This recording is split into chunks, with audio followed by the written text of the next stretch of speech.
તો ભાવનગર જિલ્લામાં જે પ્રમાણે અવિરત વરસાદ વરસી રહ્યો છે તેના કારણે જગતના તાત માટે હવે આ વરસાદી માહોલ કપરો સાબિત થઈ રહ્યો છે, કેમ કે શરૂઆતમાં ખેડૂતોએ હોંશે હોંશે વાવણી કરી અને મગફળીનું વાવેતર કર્યું.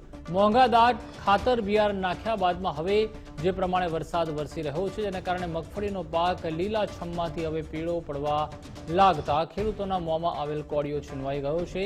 ત્યારે ભાવનગર જિલ્લામાં 1 લાખ કરતાં પણ વધુ હેક્ટરમાં ખેડૂતોએ મગફળીનું વાવેતર કર્યું છે. તેવામાં પાક પીળો પડી જતા ખેડૂતોને મોટું નુકસાન થયું છે.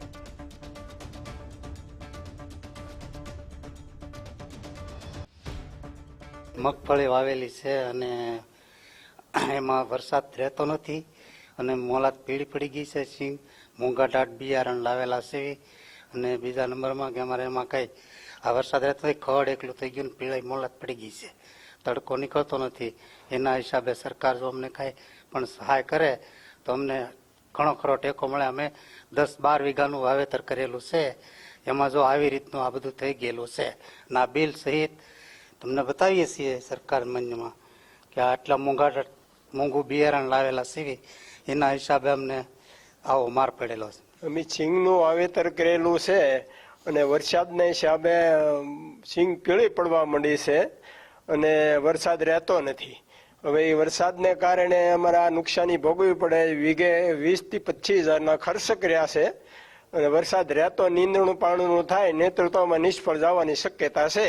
મગફળી 5 વીઘાની છે અને એમાં કઈ તડકો નીકળતો નથી અને વરસાદ ફૂલ વરે એટલે એમાં કઢાઈ લેવા દેતો નથી અને કાંઈ અડધું તો સિંગ વહી ગઈ અને પીળી બની ગઈ.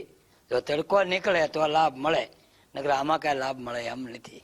આમ તો ભાવનગર જિલ્લામાં ખેડૂતોએ 1 લાખ કરતા પણ વધારે હેક્ટરમાં મગફળીનું વાવેતર કર્યું છે, પરંતુ આ મગફળીના વાવેતરની વચ્ચે જે ચોમાસા દરમિયાનનો જે વરસાદ છે તે અવિરત વરસી જવાના કારણે ચોક્કસથી મગફળીના પાકને ચોક્કસ વ્યાપક નુકસાન થવાની ભીતિ અહીંયા ખેડૂતોને સતાવી રહી છે. જોઈ શકાય છે કે આ મગફળીનો પાક છે તે પાક ખેડૂતોના મોંમાં કોળિયો આવે તે પહેલા જ છીનવવાની ભીતિ અહીંયા જોવા મળી રહી છે. સંપૂર્ણ જે મગફળીનો પાક છે તે પીળો પડી જવાના કારણે ચોક્કસથી ભાવનગર જિલ્લાના તળાજા, ગારિયાધાર, પાલીતાણા, સિહોર સહિતના જે પંથકોના ખેડૂતો છે તે ખેડૂતોને ચોક્કસથી હવે મગફળીનો પાક છે તે રડાવી રહ્યો હોય તેવું ચોક્કસ લાગી રહ્યું છે, કેમ કે મોંઘાદાટ ખાતર અને બિયારણ નાખી અને ખેડૂતોએ જે પ્રમાણે ખર્ચો કર્યો ના ખર્ચા ઉપર ચોક્કસથી પાણી ફરી ગયું હોય તેવું ચોક્કસ લાગી રહ્યું છે, કેમ કે મેઘરાજાની જે બેટિંગ છે તે કહી શકાય કે છેલ્લા ઘણા સમયથી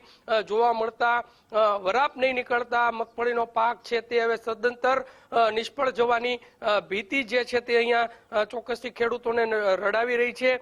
બીજી તરફની વાત કરીએ તો જે પ્રમાણે ખેડૂતોના કહ્યા મુજબ ખેડૂતો દ્વારા વીઘે 25 થી 30 હજાર રૂપિયાનો ખર્ચો કરવામાં આવ્યો છે મોંઘાદાટ ખાતર બિયારણ નાખી અને આ જે ખર્ચો કરવામાં આવ્યો છે, પરંતુ આ ક્યાંક ને ક્યાંક ખર્ચો જે છે તે ખેડૂતોને ફરી એક વખત રડાવશે તે નક્કી છે, કેમ કે જે પ્રમાણે સમગ્ર ભાવનગર જિલ્લામાં વરસાદની વાત કરીએ તો અવિરત વરસાદના કારણે ચોક્કસથી ભાવનગર જિલ્લાના જે ખેડૂતો છે તે હવે મુશ્કેલીમાં મુકાણા છે.